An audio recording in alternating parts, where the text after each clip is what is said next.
नमस्कार दोस्तों, कर्मा कनेक्शंस के एक और एपिसोड में आपका स्वागत है। दोस्तों, आज हम बात करेंगे बहुत ही इम्पोर्टेंट ग्रह की, जो है गुरु ग्रह, गुरु, जुपिटर। जी हाँ, उनका ट्रांजिट होने वाला है मेष राशि से। अब वह वृषभ राशि में आएंगे 1 मई 2024 को, और वह वृषभ राशि में ही रहेंगे 14 मई 2025 तक।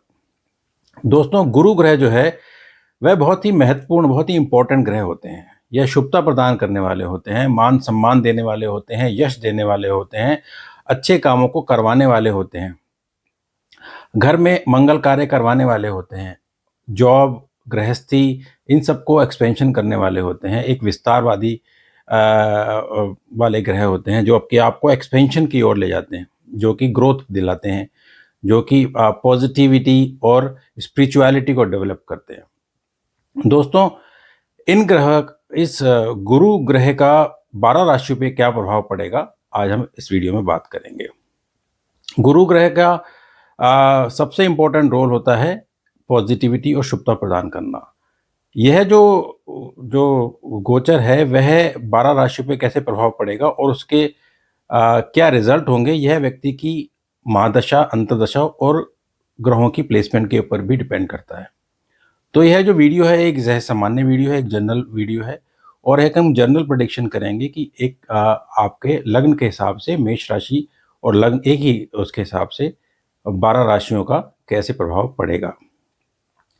गुरु जो ग्रह है उसकी सप्तम दृष्टि तो होती है अन्य ग्रहों की जैसे, लेकिन इसके अलावा इनकी पंचम और नवम दृष्टि भी होती है। और फिर ग्रह गुरु जो अलग अलग भावों के स्वामी होते हैं उस पर भी उनका क्या प्रभाव पड़ता है, इस पर भी हम विचार करेंगे, देखेंगे और उस पर हम डिस्कशन करेंगे।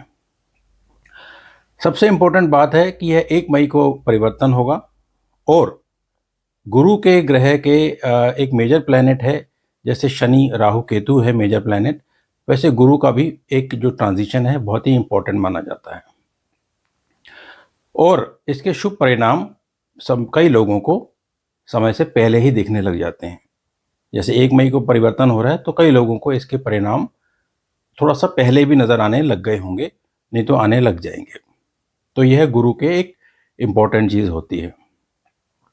गुरु पति का कारक भी होता है।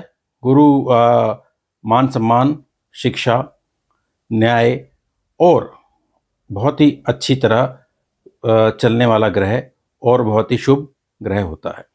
तो अब हम देखेंगे कि 12 राशियों पर कैसा प्रभाव पड़ेगा। चलिए वीडियो को आगे बढ़ाते हैं। दोस्तों, अब बात करते हैं मिथुन राशि वालों के लिए। मिथुन राशि वालों के लिए यह गोचर जो है 12वां गोचर है। तो 12वां गोचर आपके लिए थोड़ा स्वास्थ्य के लिए अच्छा नहीं है। आपको अपने स्वास्थ्य का बहुत ध्यान रखना है। आपको बेकार में ऐसा कोई काम नहीं करना जिसमें आप फिजिकली एग्जॉस्टेड हों, या आपको किसी प्रकार की कोई लापरवाही नहीं करनी है। स्वास्थ्य में आपको खान पान पे भी बहुत ध्यान रखना है कि आपके शरीर को कोई हानि ना पहुंचे। तो गुरु 12वां गोचर है आपका, 12वें स्थान पे गोचर होकर यह आपको यह भी दर्शाता है कि आपको कहीं ऑफिस में या घर में या कहीं बाहर मित्रों में कहीं ना कहीं आपको किसी षड्यंत्र का भी शिकार हो सकते हैं। तो आपको अपना विवेक का इस्तेमाल करना है। आपको लोगों पे बेकार में ट्रस्ट नहीं करना है।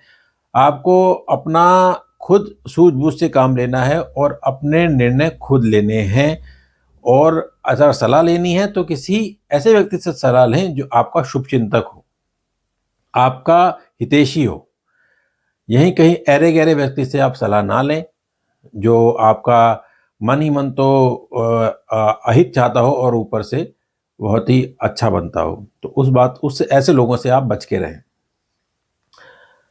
गुरु की जो है दृष्टि आपके पंचम भाव में पड़ रही है, तो ऐसा लग रहा है कि आपका घर, वाहन से रिलेटेड कुछ ना कुछ अपडेट नज़र आ रही है। ऐसा लग रहा है कि कहीं कोई जमीन जायदाद, घर और सुख, और माता के क्योंकि यह माता का भी स्थान है तो माता के स्वास्थ्य में भी सुधार की आवश्यकता है। प्रॉपर्टी से रिलेटेड कोई डिस्प्यूट चल रहा है, या कहीं आप घर चेंज करने की सोच रहे हैं, या घर बदलने की सोच रहे हैं, लेने की सोच रहे हैं, या कहीं ना कहीं कुछ ना कुछ फंस रखा है आपका, तो वहाँ आपको कहीं ना कहीं निजात मिलने की उम्मीद नज़र आ रही है। ऐसा लग रहा है कुछ डेवलपमेंट होने वाली है वहाँ पे इस ट्रांजिट के दौरान, और आपके लिए यह शुभ ट्रांजिट है as far as the fifth aspect of Jupiter is concerned. और बात आती है सप्तम दृष्टि की, वह भी रोग और रुकावट का है। तो यहाँ आपको यह स्थान जो है आपको कहीं ना कहीं कुछ ना प्रोटेक्ट करेगा आपके स्वास्थ्य को लेकर भी, क्योंकि यह दूसरा शुक्र की राशि का स्थान है, इसलिए आपको स्वास्थ्य का ध्यान देना है। लेकिन आपको जो दृष्टि पड़ रही है वह आपके लिए शुभ दृष्टि है, तो यह आपके लिए कहीं ना कहीं आपको कहीं अहित होने वाली चीज़ों से बचाएगा भी। लेकिन फिर भी एज ए इंडिविजुअल आपकी रिस्पॉन्सिबिलिटी रहती है कि आप खुद को प्रोटेक्ट करना भी आप समझें अपने आप को।